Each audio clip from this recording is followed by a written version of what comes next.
Oh, your chair. Did you just nearly fall over? Yep, that's on camera. Well, Good. welcome everyone. Good. We're here to talk about, this is kind of like a weird mini podcast-esque thing. Podcast-esque thing that we're talking about weekend warriors and return to, and like sporting, like we're going to winter sports now, aren't we? Yes, it is. It's late April. Yep. I won't disclose what date in case we take a while getting this out. Shouldn't. But we're going back to sport. Mm. And we're going to go into that fun little pattern we see of people going back to sport, getting hurt, coming into the clinic. Yeah, like the bullshit ankle sprains that happen week in, week out. Yes. And when they're not bullshit, they're bullshit in your mind. How many times can you sprain your ankle before it's chronic? What's the chances of re-spraining your ankle in the first 6 weeks? It's like a very high chance, isn't As it? a percentage? Yeah. Heaps. Yeah. I don't know. I'm 90% sure that I'm 100% sure. Yeah, it's positive. It's raining. And there is definitely a stat on that, that of the likelihood of re-spraining your ankle in the first 6 weeks of injury. Yep. So it's like you sprain it once, you don't get it rehabbed, you sprain it again. Where do you think all this comes from? The ankle sprains? Yeah. Because they're not like, some people sprain their ankles, some people don't. Why do some people sprain it and some people don't? A lack of, I suppose, for the chronic guys, you haven't gone and worked on your proprioception, so your brain's ability to know what your foot and your ankle are doing underneath it without looking at it. For the first timers, it could be anything. Sometimes you land on someone's foot, play basketball, or you're in a ruck and somebody whacks you and your studs are in the ground and you fall over the top of it. The first one, often not so avoidable. The next 8, Yeah. could we have done more? Well, that's the thing, right? Like, and I suppose part of that lends itself to what's the problem at large that we see in sport. We see a large, what are people doing at training? I mean, most people are starting their round 1 shortly, if not now. We know professional sport is well underway. Yeah, they've been training since last June. January. No, last October. When were finals? September. September. They went back early. They go December. The young ones go back December, yeah. The old guys who are falling apart maybe late Jan, mid-Jan. Yeah. And then the normal sport, or normal being the weekend warrior / You and me. have some fun. The guys who are having a laugh. We think we're better than what we are. Yes. Those guys. Yes. Yeah. I think part of and I think you've actually kind of touched a nerve there for me and my Wednesday night social basketball team. We try and behave like and train and play like professionals. Or not, I suppose we don't train like professionals. We try and play like professionals. We try and treat our bodies like professionals. Yeah. Which part of your homunculus did I touch? No, not the balls. But we want to play and perform and treat our bodies like professionals in terms of training once season starts. But those guys have been they were getting flogged in the heat in December. Yep. And now they're just doing skills-based work. Yes. And I rock up to Wednesday night hoops having done no training and no skills work, and then I play badly and get hurt and I wonder why. Well, when you're training on Wednesday night or for Wednesday night or whatever you do, do you train? If we train for Wednesday night. Right. So then really you're applying skills under fatigue in a multi-directional reactive based sport. And pressure. With pressure. Fatigue and pressure, yeah. No wonder injuries happen because you're not really concentrating on where you're putting your feet. 100%. You're concentrating on the ball. My brain doesn't remember what dribbling is, so how do you then go and perform at an alright level? Yeah. I don't. Quick tip, doesn't happen. Yeah. Thanks, LeBron. Yeah, so if LeBron, please. So if we sort of zoom in a little bit more and talk about, well, if you're just doing the Wednesday nights and you've got professional athletes training every day, the people in between playing, say, grade soccer, grade football, Colts. I got a mate, 3rd grade footy, loves it. Right. Now, what if they're going to be training, what do you think constitutes most of their training? At this point in the season, round 1's just happened, skills. It's all skills, right? Skills. It's, if you're rugby union, it's your set piece. If it's league, you're probably set piece 2.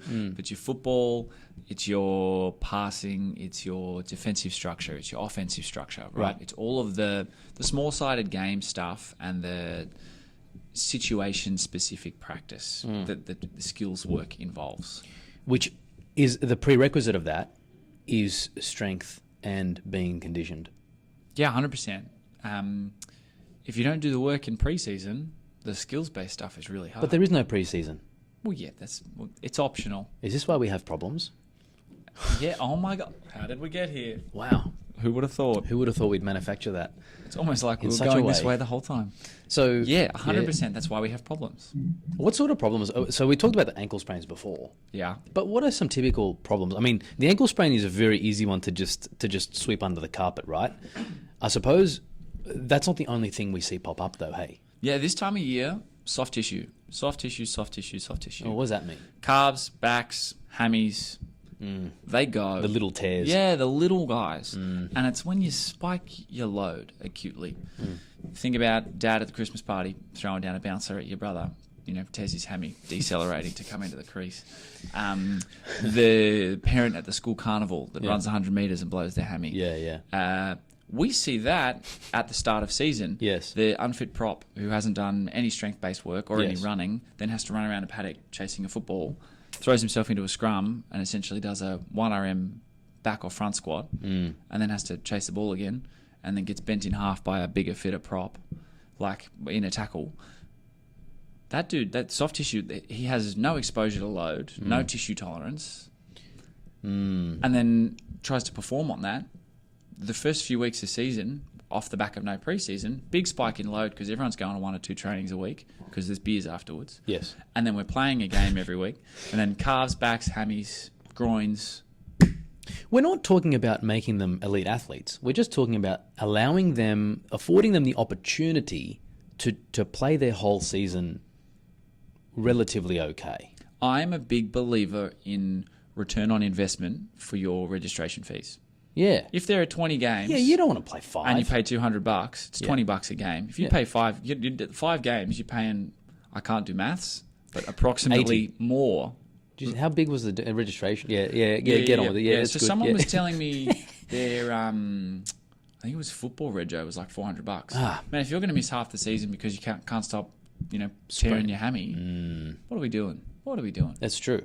And so you really want, return on investment. But then And fun. It is fun. It should be fun. You're hanging out with your mates. It's going to make you more likely to want to play again next year. It's a healthy thing to do. But, finding out that you're going to keep on hurting yourself is pretty unmotivating. Yeah. I remember we had a fellow come into the clinic multiple times last year, the year before, and he was really, really bummed about his ankle issue, and he was actually really pissed off. He's like, man, I'm not playing sport for this. Yeah. And it's true. I wouldn't be either. Like, if I was to play cricket again, I know my shoulder would probably rip out of its socket if I tried to bowl a ball. And that's not what I'm into at all. Like, I don't want to be at the chirophysio week in, week out, but to play a sport that I'm doing for fun. 100%. And then there's potentially a loss of mobility that comes with that. If you tear your hammy and you're, waddling all over the place, you don't want to do that. No. It's sub-ideal, particularly if it happens 2 to 3 times in the season. Yeah, we don't need that. It's super frustrating. I don't want to walk like an idiot in the office. We saw it last year also through COVID, where I know the NRL, that definitely pushed through some barriers in order to keep the games going. Yeah, 100%. But the injury rate was high. Extremely. And The ACL rate in the NBA was up Yeah. considerably because they've had 2 disjointed preseasons. They were really underprepared. The players didn't have access to as much resistance-based stuff because they were doing some of it from home to start with. And this is where that's a pretty clear, a stark contrast between what should happen and what did happen, or what normally happens, beg your pardon, and what did happen. Yeah. Where they are underprepared in preseason and then they go and spike their load and go straight into high skill, high impact activity without the strength and conditioning basis that they need. Yeah. And so we see it in the professional. It shouldn't be a surprise to people that they're going to hurt themselves. What should people be doing? Like, what are we suggesting for people? Go to preseason training sessions. What if they don't exist? What if they don't exist? Well, if you lived in a world where there was no preseason, you'd want to be increasing, I suppose, your heart's and your lungs' ability to provide your body with oxygen. So your conditioning, you want to be doing some sort of conditioning in the lead up to season starting. That's not going to change in a week. It's not going to change in 2 weeks. You're not all of a sudden going to get fit in a 2 to 3 week period. That needs to start 2 to 3 months ahead of the season. It needs to be consistent-ish. Take note, 2 to 3 months. Yes, taking yourself for a run 2 weeks before season starts does not equal performance. And we're not talking about, we're not talking about let's become an elite athlete. We're talking about let's just get a basis of cardiovascular health and fitness. 100%. Basis. Can you handle, without getting flustered, walking up a hill? Yeah. If not, you should be doing a little more. Yeah. If you're, you know, when you do that quiet breathing thing when you walk up a hill when someone's near to you, you don't do that. Maybe I do that all the time. Yeah, cool. It's like a flex. When I'm not puffed, you're puffed. Yes. But like if you're needing to do that all the time, if you can't walk from the bus to work without getting a bit flustered, how do you think you're going to perform? And what do you think your skill's going to be like? Yeah, 100%. Because like go for a run, like run around your office or wherever you are listening to this, and then try and catch a ball. Yeah. With people watching you. Tricky. This is why there's such a high recommendation of being very highly strength and conditioned for golfers. It's a very highly skilled sport. If you got to be performing just as skillfully hole 1 as you are on hole 18. That's why I drink outside of golf to prep for the last 9 holes. I understand why that's the case. When heart rate's up, when you're on a tee box or something, you're trying to hit a shot and it's high pressure, you want to be able to drop that heart rate. You want to be able to take a big deep breath and feel like you're under control. Same goes for I'm not sure if I'd call golf a sport, but it's a skill-based pastime. But same goes for other athletes. Jack's not here to defend himself. Yeah, 100%. But you want to be able to be in control, confident, calm, rather than blowing chunks. So that's one side of it. Would be conditioning. Yes. The other side of things you can be handling is the strength, right? Rugby union. Can you tell I played? That's why I keep talking about it. Scrummaging, max 1 RM back squat. Yes. Line out, if you're lifting, it's a push press, yes, right? Or even like a jerk, right? Of another person, half another person's body weight. If you're the jumper, it's a max vert. If you're the scrum half, it's repeatedly in a hinged position. Same goes for any other sport. The movement patterns that you see in the gym are going to be replicated there in some way, shape, or form. Yes. Can you do them under about the load you'd be subjected to in season repeatedly? It's pretty straightforward, isn't it? Yes. But sometimes it's hard to see from the outside. Well, when you put it like that, it's quite straightforward. And I suppose when it's explained to you, just like anything, it's simple enough. It doesn't mean it's easy. Well, yeah, you still got to do the work, right? It's like, oh, that makes sense. Making something make sense doesn't make it easier to do sometimes.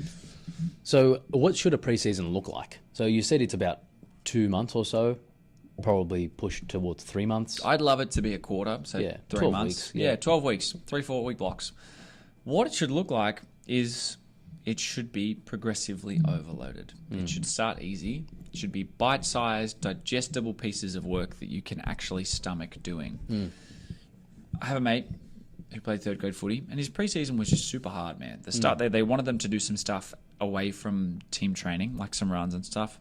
He's a 100+ kilo prop, and he's been given 5K runs. Like that dude doesn't run 5Ks, right? It needs to be small enough that you can actually stomach the thought of doing it. So start with something achievable, build some momentum, and it needs to be some conditioning, some strength. If it was 1 session a week of each, yes, 1 gym-based session, 1 conditioning-based session, both of which were easy to complete and don't leave you too sore, I think most of us could get 2 sessions a week done. Yep. On the nights that you will be training when season starts, right? Because then once season starts, it's less about the strength and conditioning side of things. It's much more like we talked about the skill-based aspects. Yes. So could you just start season a little earlier? It doesn't have to be an hour and a half like footy is, including the commute, or like netball is, including the commute. It could be 45-minute jog to start with, 20-minute jog. 45 minutes is a half of football. Yeah. You know? And another way to think about it is think about how many kilometres you'd need to run on the pitch. Yeah. And if you're going to run, if you call, like, I mean, some of the professionals are going to run between 12 and 15K, or if not more, at moderate to high intensity, which I think is insane. Yeah, it's fucked. It's fucked. Yeah. But if you can just download an app like Couch to 5K, I think that's a good start.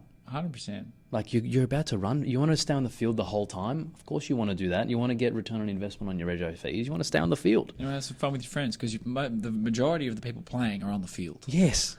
You're not going to have fun on the sideline. My social hoops team, we play 10-ish minute blocks, right? So I need to be able to run for 10 minutes and then get a rest. Yes. So for preseason, run 10 minutes at a moderate intensity. Yeah. Good start. Yeah, make your training mimic what you need, the demands of what you're, and just exceed the demands of what you need to do. 100%. And it doesn't have to be so specific that it's impossible. Yeah. Just enough, a little bit, a start.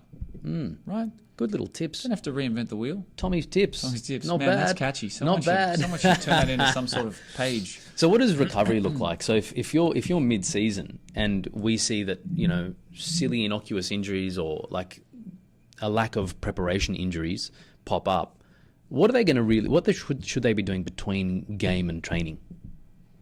When they're injured? So let's say, say uninjured. Post-injury. Let's say... like Athlete A has not been injured this season. Yeah. He's in week 3. They play Saturday. Yeah. They play Saturday. Their next training is, say, Tuesday. Yeah. People think that recovery is just a stretch after the game, which is absolutely incorrect. I think it goes both ways. I think people are in one of two camps. Recovery is like stretch and cool down on field. Yeah. Or it's like, Coach, where is the ice bath? Why do we not have wheelie bins full of ice? Did you just say ice bath? Ice bath. Ice bath. Help. Where's the ice bath? Where's the massage? I need to go and do all of this extra stuff. Yep. And spend all this money at it. Where's money at Theragun? Yeah. I think there's a happy medium, right? I like to think about recovery as like a bank balance. The more recovery stuff you do, the more you put in, the more you can withdraw. So the more space there is for performance and more regular performance. The 2 trainings a week plus some extra stuff if you felt good. I think the semi-professional and the amateur side of things, the number one enemy to recovery is post-game beers. Yeah. If you're going to get beat up on a footy field and then drink 6 tinnies, that's not going to help inflammation. That's not going to help the swollen, sore stuff. And it's not going to help your head on the Sunday. No. Decreasing alcohol intake, not completely, but around games can be really helpful. Increasing how much sleep you're getting. Rather than going out after a game with the girls, the boys, whoever, and staying out late, trying to get better sleep on the weekend so that by Monday you're ready-ish to go and train. They're really easy ways to be putting into your bank account, right? And it's easy to interpret what you're saying as don't have fun. But No. That's Have not what you're fun, saying. man. But just like you don't have to have 12 dial it beers every back. week. Yeah. And like pick your weekends. Yeah. Like if you get smacked in the quad and you get a cork at soccer on the weekend, having 6 beers and then going out boogieing all night, you're going to feel very sore on Sunday. Yeah, So like a little bit of common sense, right? But still have fun. Absolutely have fun. Sleep, decreasing how much booze you're eating. Your food, are you eating enough to be performing well? Are you eating before training or are you rushing off to work? Yeah. What's your stress level like? Yeah, your warm up, your cool down. Are you actually doing any of that stuff? Are you prepped to get on the field when it gets to skill based training, or have you rocked up still in your work shoes without your boots, running around? There are Good questions. easy little ways to make sure that I'm actually going to get a little bit more out of this, and it can be as simple as getting out of work 5 minutes early and getting to the field and doing a little bit of a warm up because your coach doesn't take you through a very solid warm up. Yeah. Because I haven't had a coach who does. Well, I mean, it's also I don't know if the coach is really thinking about that on the day anyway. No, man, like they're trying to fit skill-based 5 skill drills into an hour. Like it's not. Yeah. That's why a lot of physios and chiros get involved with teams as well, where they can take them through a solid warm-up. I know the FIFA 11 has been shown to really decrease a lot of injuries. I think there's one Heaps for of soft netball. tissue stuff in football players. There's a free PDF. If you play soccer, go and get it. Yeah, there's specific warm-up drills that have been shown to actually reduce injury rates, and it's not stretching. Yeah, that's for sure. like Nordic hamstring curls in AFL players. And the AFL was riddled with hamstring injuries. They've put together a hamstring re-injury protocol. Yeah. They sell it to other sporting organisations. And all it is just it's make your fantastic. hamstring stronger. Yeah, stronger through more length. Yeah, that's it. No, that's awesome. So basically all this is building towards the fact that people just end up coming in with innocuous little injuries along the way. And the whole purpose of this conversation is to help educate and highlight the need for a better preseason. And if you're not in preseason right now, which by the time you're listening to this, you're probably going to be mid-season, it's kind of like, well, how do you recover in between, and what can we do to make sure that we're looking after what we've got and then get better prepared for next season? So what are some of the innocuous things that end up happening throughout the season because of this unpreparedness? Things like low-grade hammy tears, things like groin sprains, things like ankle sprains. Those little injuries that are sore for a few days and then feel okay, that you then go and train on and push through and redo, they're the ones that end up costing you more. Like a grade 1 MCL, like a knee ligament injury, you're out for 6 to 10 weeks sort of thing, right? You can rehab that, you can take care of it. You're less likely to do that because it's to redo that or re-injure that. It's a little more serious. When you tweak your hammy, you took off sprinting from a dead stop at training, you weren't warmed up, feels okay. That's the one that I see 3 times in the season, and I'm like, do this rehab. They do a little bit of it, they feel good, they go back to training, and then 6 weeks later, I'm seeing them again for the same problem that's slightly worse because we've under rehabbed it. We haven't quite done enough. That stuff, I think we can do not we as a clinic, but we as this is me as an athlete, borderline. If that, we as a sporting community can do a much better job of being like, oh, okay, cool, this niggle is annoying. I don't want to miss more time. How do I actually sort it so that it's sorted rather than, oh, it feels all right, I'll just see how I go. Yeah. That's where I see a lot of people getting into trouble. And it's not news. That's how they've been doing it for years. We're getting better. Yes. But probably at a slower rate than what's probably going to be healthy. Yeah, yeah. And just like, getting injured is it's a pain in the ass. Yeah. If you can do stuff to minimize the risk of injury, why wouldn't you? And then re-injuring stuff is super annoying. Like, have you ever re-injured something? Yeah. It's infuriating. Yes. It's like, this was my fault. You feel like you're starting again. I did this again to myself. Yeah. We can theoretically minimize the risk of that. And what do you think that comes down to? Just following through on your rehab? Like preparation. Yeah. Like if you've got a hamstring injury and you have done a little bit of stuff, you had it poked and prodded and needled and it feels good, are you then prepared to go and make a line break down the wing? Yeah. Or, run onto a through ball in space at 100%. Yeah. If you haven't run at 100% in training, in practice and in prep for return to sport, why would you think that you couldn't do that on the field? That's right. Yeah. So if you're going to talk about, say, a grade 1 meaning just a little strain, ladies and gents, not a huge tear, just a grade 1 hammy. Yeah. What are we talking about in terms of return? 6 weeks. Yeah. Minimum. And you need to have been running at 100 to 110%, as in like sub maximally for 10 meters, accel, decel, so working on speeding up, slowing down, after you've had the hands-on stuff that'll help you learn how to recruit and control, help your brain remap and be like, okay, that's my hamstring and this is how I really make it squeeze. We get you through that. We load your hammy. You might go through some strength-based stuff. Yep. RDLs, Nordics, things like that, hammy curls, tantrums. So you do the strength-based stuff first, right? Get my...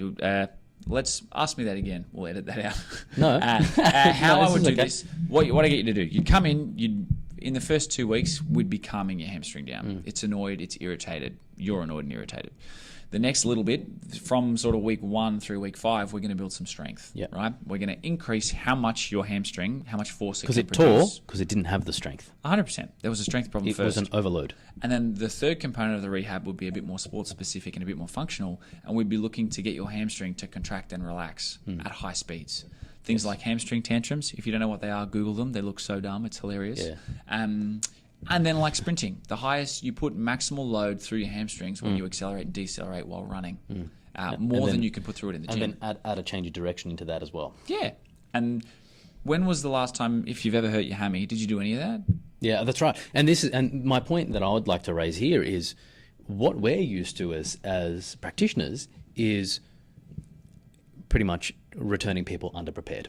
Yeah, 100%. They're like, oh, my hamstring feels good. It's like, oh, okay, cool. Yeah, okay, we'll go back. And because the primary driver for people to have fun in the first place, that's their primary driver. Their primary driver is not elite status. 100%. Now, the conundrum is that you'd think that you get more theoretically correct as you work up the chain, up the ranks. But I can tell you, working with an NRL team, and I have done so, this is my 5th year, it's not the same. You've got more pressure to return them faster. Yeah, and I think people get really caught up on elite athletes being like demigod or like incredible.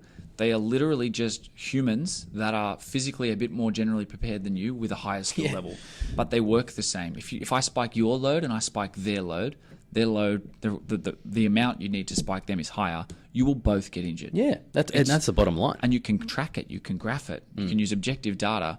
people are like, oh, what? I've worked with semi-professional teams. They're like, what do they do differently? They do the same stuff. They do the same skill drills as the under sevens. Yep. They do the same physical conditioning stuff as your under 15s high school squad with a reasonable strength and conditioning coach. Difference is intensity. 100%. Yeah. Yeah. And they play more games. Things, and cash. They get paid a mozza. Yeah, that's right. So, and that's where the pressure comes from. 100%. Match payments. Yeah. So of course the coach is going to want them on the field, and sometimes it's going to leave them underprepared. Same as the weekend warrior. It's just for different motives. 100%. So we are used to fudging the timelines, but we're already working with patients that have fudged timelines. The worst though is when they come in a couple of times, they feel better, and that's it. We're already trying to shorten it for them as it is. Yeah, and like a hammy soft tissue injury, like 6 weeks. Like that's how long it takes. Get it out of your head that if you pull your hamstring or your teeth, give it a couple of weeks and you're sweet. Yeah, and when you rest it for 2 weeks and come back in. But the truth is that people do return after 2 weeks, and it's up to us to catch them because it's not quite right yet. And it's not that you have to sit on the couch doing nothing. You can be back at training doing like skill-based work and doing semi-opposed or unopposed sub-maximal work from like week 2 or 3, symptom-specific. Yeah. And like you can be doing things, you can be still at training and then go to the pub for a beer. It's just you probably aren't ready to perform at a high level on a Saturday or a Sunday whenever you play. But if you do, it's your decision, and we're here to catch you regardless. 100%. Like I'll treat you every week for it through the season if you want. Could we be more effective? Tom, yes. Why don't you tell people where you're at? Who are you? What do you do? And why do you do it?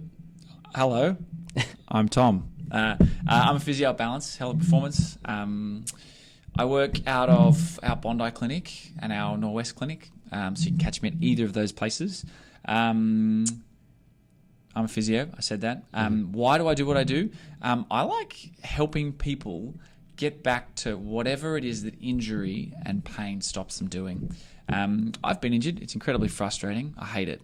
I really like the aha moment when you explain to someone, this is why this hurts and this is how we're going to get you there. And then the text that's like, bravo, we got there. I played, I feel great. That for me is like, good. Yeah. Good. That's why I do what I do. So nice. That's me. That's good. And, I've had you treat my neck. And I know that we've had lots of people come in and see you with such good feedback as well. And so if you're a weekend warrior and you're interested in getting yourself checked, you know what, even just to talk about whether you're ready for the season or not, or if you want to get yourself checked mid-season, Tom's your guy. Thanks so much for joining us. Man, thanks for having me. Woohoo!